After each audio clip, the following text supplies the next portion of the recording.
Welcome into the Commanders Report. I'm your host, Jack Sperry. Thank you guys so much for joining me here on my day off right now, but we did get some pretty big updates from the Terry McLaurin situation that I wanted to talk about with you guys today on the show. So make sure you guys click that subscribe button if you haven't already. We're giving you guys updates on the Terry McLaurin situation until it comes to a conclusion, whether I'm here at home on my day off, whether I'm on vacation, whether I'm in studio, doesn't matter. I'm getting you guys a video every time we get a Terry McLaurin update. And of course, we have free and informative Commanders videos breaking down the latest Commanders news and rumors every single day. So make sure you guys click that subscribe button if you haven't already. And we also go live for every single Commanders game for our Commanders Report live watch parties.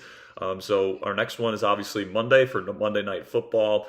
That's going to be starting here soon. So make sure you guys click that subscribe button and join us on Monday night. All right, so let's get into the latest news surrounding Terry McLaurin, which is that he was activated off the PUP list today, and the team announced that he's going to start ramping up in preparation to start practicing. And some people are saying that this officially ends his holdout. I don't know if I would, or hold in, I should say. I don't know if I would necessarily characterize it as that. He's still not practicing, and until I see Terry McLaurin on that practice field, practicing with his teammates, I'm still going to be calling it a hold in. But the fact that he was taken off the PUP list, and he is going to be starting to ramp up, getting ready for the season here, lets me know that, eventually this deal and this contract extension, there's going to be something that gets done, and he is going to be a Washington Commander this year. This is the same thing that we have been saying all throughout the offseason. I've been telling you guys, don't worry about the Terry McLaurin situation. It might get ugly. He might even request a trade. But, Terry wants to be here. The team wants him to be here. And when both sides want something to get done and there's still an existing relationship there, usually something does get done, and the player usually gets that contract extension, and the two sides come to some sort of compromise. And it seems like the Commanders are making positive momentum towards getting that deal done.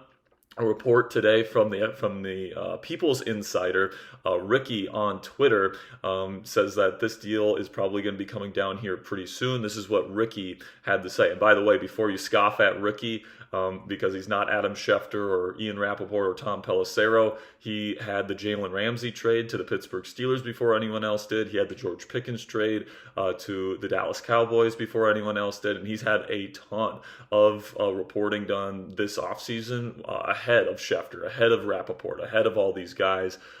So this is a legitimate report here, guys. And he says, spooky season is coming. Terry McLaurin will be getting a new deal from the Commanders worth $30 million per year, and the extension should be completed before the season as details are still being finalized. A new deal for Scary Terry is coming. Hashtag raise hail. Hashtag barking news. All right, so it certainly seems like we are heading in the direction of a Terry McLaurin contract extension.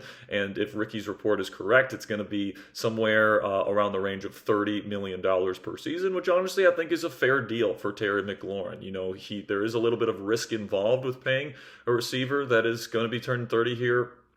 $30 million per season over the course of the next 3 or 4 seasons, depending on how long this contract extension is. But as we've been saying on this channel, guys, you cannot compete for a Super Bowl this year without Terry McLaurin on your roster. You need him on your team this year to make the most out of Jaden Daniels' rookie contract here. And if you're not paying your quarterback, you might as well pay for his number one weapon. And I think that, $30 million is a perfectly fair number. That is over $10 million less than the top of the market. So the fact that you're getting an all-pro caliber receiver, top 10 receiver in the game, in my opinion, and Terry McLaurin for $10 million less per season is a pretty darn good deal for the Washington Commanders, and hopefully Terry can give us at least 2 to 3 more really good seasons in a Commanders uniform to make this deal potentially worth it. Of course, we'll have breaking news coverage when the deal eventually comes down, so whenever it goes down, make sure you guys are subscribed so you get that breaking news coverage. But I think that, the only question now is when this deal gets done, not if, all right? Like, I really don't think a trade is on the table at this point. I don't think a holdout into the regular season is an option. It just sounds to me like this deal will get done before the season.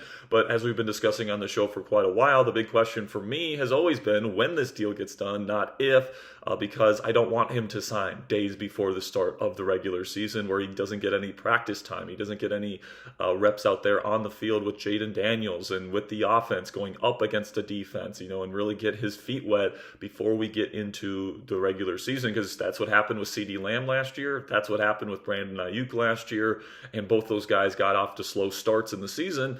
And then Brandon Ayuk, eventually got injured. So I'm looking forward here to hopefully getting this deal done as soon as possible so that Terry can get back on the practice field. But knowing Adam Peters, knowing kind of his philosophy, I would still say it's a possibility that this thing continues to drag on until we get closer to the regular season opener versus the New York Football Giants. So hopefully they get it done as soon as possible. And you know what, guys, I'm going to finish out today's show with a couple of practice notes from the last couple days at Commanders training camp practices. We'll start with the latest surrounding Jaden Daniels, where he will be playing on Monday Night Football against the Cincinnati Bengals. Head coach Dan Quinn said that he will play a couple of series, and I think that this is a good move because next week you were scheduled to have a joint practice versus the Baltimore Ravens. That has now been canceled. So really, the only live rep action that you can potentially get against another NFL defense for the rest of the preseason is if he plays in these preseason games. So there's a number of veterans that will not be playing on Monday night, but Jaden and a number of other starters, younger players, are going to be playing a couple of series versus the Bengals on Monday night. Of course, Zach Taylor, the Bengals head coach, is playing all of his starters for about a quarter. So it should be a pretty fun game on Monday Night Football. At least for the first quarter of this football game. So we'll see how Jaden does. And then speaking of Jaden, at practices this week, he has been throwing a lot of deep balls and a lot of successful deep balls to guys like Deebo Samuel, Jalen Lane, Ja'Cory Brooks, and more. It seems like Jaden has really bounced back in these practices, which is really good to see. Then we move on to Ja'Cory Krosky-Merritt. He's been dealing with a minor injury this week, but head coach Dan Quinn says he expects him to play on Monday. So really excited to see what JCM's going to be able to do in his second preseason game. Looked pretty darn impressive in that first one versus the Patriots. Then Jordan McGee, he's been dealing with an injury himself, has been outside of practice for a while now. He is now dressed and attending practices, but only in a limited fashion. He has not been participating in team drills.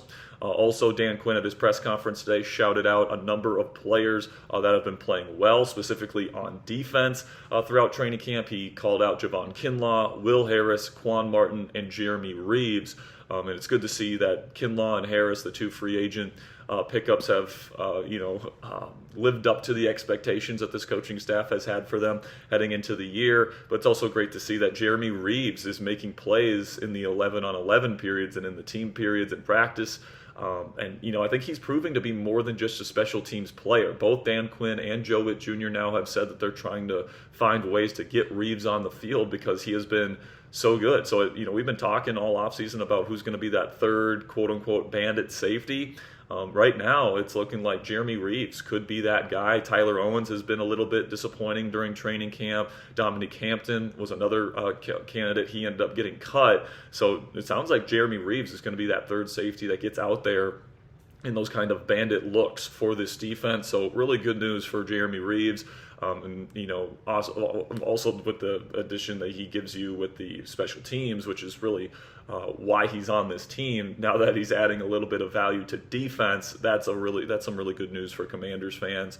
And I'm excited to see him play this year. He had a really good game against the New England Patriots last week, and I'm excited to see him play this week against the Cincinnati Bengals. And then final note here from practices, a couple of receivers that have really been playing well in practices. Tay Martin and Ja'Cory Brooks continue to stand out in these practices, guys. Those two had really good preseason performances versus the New England Patriots last week, and those two continue to show out in practice with the second and third team units. Ja'Cory even getting some first team reps, and it's going to be interesting to see if they can make this team. There's some receivers, Michael Gallup and some others that have just kind of not met expectations coming into camp this year. But Tay Martin and Ja'Cory Brooks are two guys that have exceeded expectations. And if they continue to show out in these preseason games, these final 2 preseason games, it would not shock me if one or both of those guys ends up making the final 53-man roster, if not both of them making the practice squad. I think they've just been too impressive in these practices and in these games to this point to not try and keep them in the building. So that's all I've got for you guys today. Thank you so much for stopping by. Some really good positive news and momentum for the Terry McLaurin situation, as well as at Commanders practices this week. Tomorrow we'll be putting out our Commanders Report mailbag, and then we'll have our storylines and players to watch video on Monday morning, getting you guys ready for that watch party that we're going to be having live on this channel on Monday night for Monday Night Football. Commanders versus Bengals. It's going to be a great time. Make sure you guys click that subscribe button if you haven't already. Until next time, guys, go raise some hail.